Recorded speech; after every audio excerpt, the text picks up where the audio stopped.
And away we go on a Hey Mary Kay edition of the Orange and Brown Talk podcast. Our Football Insider subscribers sent in some questions for us. We're going to get to a few of them here on a Tuesday podcast. We'll start with Glenn in the 919, Raleigh, North Carolina. And he's thinking about Jimmy Garoppolo. And he says, as of yesterday's post-game pod, all you cleveland.com writers seem to be coming around to the fact that the Browns should try to get Jimmy Garoppolo. At the same time, you're not sure that the Browns should trade for him and assume that contract, which Glenn agrees with. So the best course of action might be to wait till he's released. Now, here's the question, Mary Kay. Hey, Mary Kay, if Jimmy Garoppolo is released, what makes you think he will want to come to the Browns? It's highly unlikely he'd be ready for the first game or two. And I don't know about that, and he knows Watson will be back for the 12th game. Do you think that he will feel there's better opportunities for him elsewhere? Well, in the event that he gets cut, he will probably have several different opportunities. And at that point, it will come down to opportunity and to money. When you look at the opportunity here, I actually do think he would probably view this as one where he might get some playing time. And that's what he wants. He doesn't want to be sitting around on the bench all year.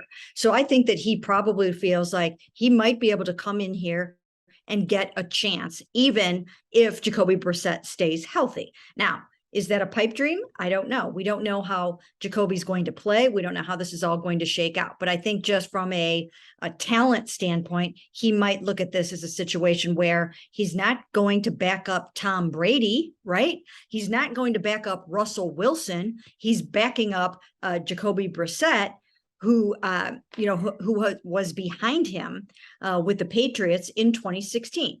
So opportunity-wise, that would be a reason to do that. From a financial standpoint, I think that he would probably be able to do some type of incentive-laden contract where if you start a certain amount of games, you would be able to, make up some more money. So I think there are ways to do it. It's just a matter of, do the Browns want to go out and do something like this? Now, also from an opportunity standpoint, Dan, is the fact that it's a very similar offense. We're talking about the Mike Shanahan, Gary Kubiak offense in both situations. San Francisco, where Jimmy is now, and here in Cleveland, where Kevin Stefanski has taken much of what Gary Kubiak did and implemented it into his version of the West Coast scheme. So the schemes translate very well. The terminology probably translates really, really well. So I think it's a little bit more plug and play than people might think it is. And yeah, I just think from a timing standpoint, he could probably catch up pretty quickly. I think the Browns should pursue him if he gets cut. I am adamant about that. I think they need to show that they are doing everything they can to win as many games as they can until Deshaun gets back. And the thing about Jimmy's side of it, when you look at, I'm just looking at, the standings to look at teams that could maybe show some level of interest in him that aren't settled at quarterback. And there aren't a ton out there that kind of blow you away. I don't think Detroit's looking. But maybe that would be an option. Something you're talking about teams that aren't all that great. And with Jimmy, what's he kind of known for? Winning, right? That's like Jimmy Garoppolo just wins for whatever reason. He might not always play great. But he just wins. And if he came to Cleveland and got an opportunity, he'd be steering a ship kind of similar to what they have in San Francisco, a good defense, a good run game. He can manage the game a little bit. He's, the receivers, you're a little thin there after Amari Cooper, but you've got some talent. He could come here and he could win, and he could come here and win, and then he could go sign a contract to go win someplace else, right? Because you're not going to make him your long-term quarterback. It's kind of a win-win as far as a one-year rental for him. I said win about 40 times in that.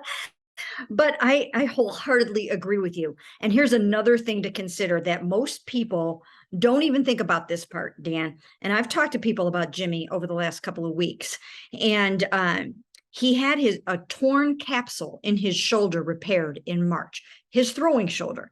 He just became eligible to throw without restrictions a couple of weeks ago. So he can do that now. And I've been told that, he wasn't really able to drive the ball very far down the field, like maybe over the last season. His throwing wasn't what he wanted it to be because he needed the surgery. Now he's gotten it taken care of. And in the same way that Baker Mayfield should be a better quarterback this year, now that he's gotten his torn labrum repaired, Jimmy Garoppolo should be a better thrower of the football this year, now that he's gotten the torn capsule in his throwing shoulder repaired. So I'm told that he's looking better just in terms of the ball coming out and the trajectory and all those kinds of things. So, I think there's something there. And if nothing else, and we talked about this on our podcast yesterday too, if nothing else, you owe it to your fan base and to the players on your football team to show that you are at least pursuing or considering the best available quarterback out there who is, on the trading block, and you can find a way to get him.